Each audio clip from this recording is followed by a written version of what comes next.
Boa noite, Daniel. Boa noite. Queria inicialmente uma análise tua do jogo. Em que medida o resultado foi pelo Grêmio ter sido coletivamente melhor ou em que medida pela individualidade do Diego Souza, que estava numa tarde inspirada? Bom, boa noite. Eu acho que o sentimento que a gente tem é de indignação, talvez de frustração, talvez não sejam duas palavras que demonstrem o nosso sentimento pela partida, da maneira como ela foi conduzida, né? Um primeiro tempo onde o Guarani fez uma grande apresentação, né? Buscou o empate e poderia ter alcançado já a vitória dentro do primeiro tempo. Segundo tempo as coisas se equilibraram bem, o Grêmio teve boas oportunidades, como o Guarani também teve na segunda parte do segundo tempo.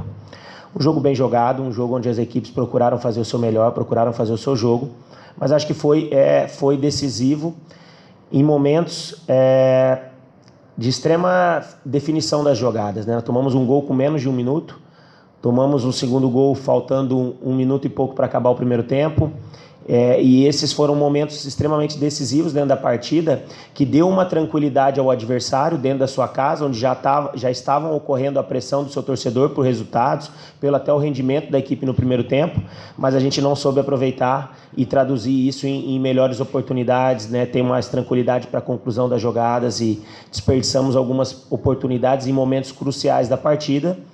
E quando você enfrenta um adversário como é o Grêmio, dentro do seu estádio, com o apoio do seu torcedor, com a qualidade que o Grêmio tem, eu não preciso aqui ficar enaltecendo o Diego Souza, né? Um atleta que eu tive o prazer de trabalhar com ele por vários anos dentro do esporte, e hoje, mais uma vez, ele demonstrou, né, a sua qualidade, né, o seu poder de definição, um jogador que, quando sobra uma oportunidade para ele, dificilmente ele perde. É um atleta que, tanto com a bola no pé ou pelo jogo aéreo, é extremamente decisivo. E olha que na bola parada a gente marcou, procurou neutralizá-lo, mas em um momento ali talvez de superioridade dele no lance, ele conseguiu fazer um terceiro gol, que aí dificultou bastante as coisas para nós dentro da partida.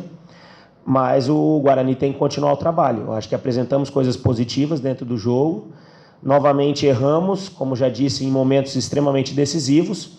E agora focar todas as nossas forças nesse jogo contra o Criciúma, dentro de casa, onde com certeza o Guarani precisa fazer a sua primeira vitória pelo rendimento que vem demonstrando dentro do jogo, para que a gente possa naturalmente aí começar a crescer dentro da competição, que é o que todos esperam.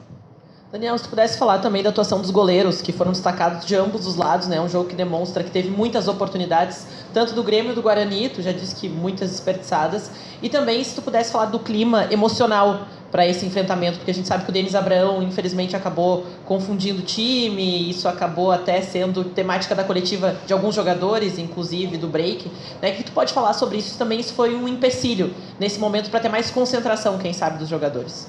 Acho que isso é um fato importante ser lembrado, porque quando você tem os dois goleiros trabalhando da forma como eles trabalharam, mostra que foi um jogo bem jogado, um jogo de alternativas, um jogo de ideias, não foi um jogo simplesmente de oba-oba, de chutão para frente, de jogar por uma bola.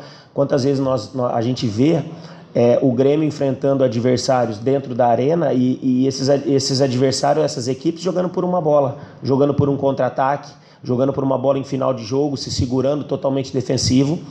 E não foi o que o Guarani fez aqui hoje. Acho que isso foi provado dentro de campo. O Guarani equilibrou as ações, teve oportunidades, como o Grêmio também teve. Foi uma bela partida jogada. Agora, o poder de decisão da equipe do Grêmio foi melhor que o nosso. E o Grêmio fez com que isso fizesse com que ele saísse daqui com a vitória. Sobre as declarações do dirigente do Grêmio, sinceramente, assim, eu prefiro não comentar. Eu acho que é uma declaração, no mínimo, infeliz. Que eu acho que deveria, pelo menos, ter tido um pedido de desculpa da parte dele, que pelo menos isso eu não vi, né? Eu vi o presidente do Grêmio tentando se retratar, eu acho que isso é válido, mas a própria pessoa, infelizmente, ela nem procurou se desculpar pelo ocorrido. Acho que isso é triste, isso mancha o futebol brasileiro. Eu acho que nós tentamos, a todo dia, profissionais do futebol e que vivem do futebol, a gente tenta sempre fazer um futebol melhor. A gente erra, a gente acerta, a gente sempre tenta procurar evoluir a todo momento, mas infelizmente acho que esse tipo de declaração não leva a nada para ninguém, não faz ninguém crescer em cima disso. Acho que cada um tem que procurar o seu melhor, defender as cores das suas equipes, e eu, no caso, como treinador do Guarani, vou fazer isso sempre, né, e focar agora no jogo contra o Criciúma para tentar a primeira vitória na competição.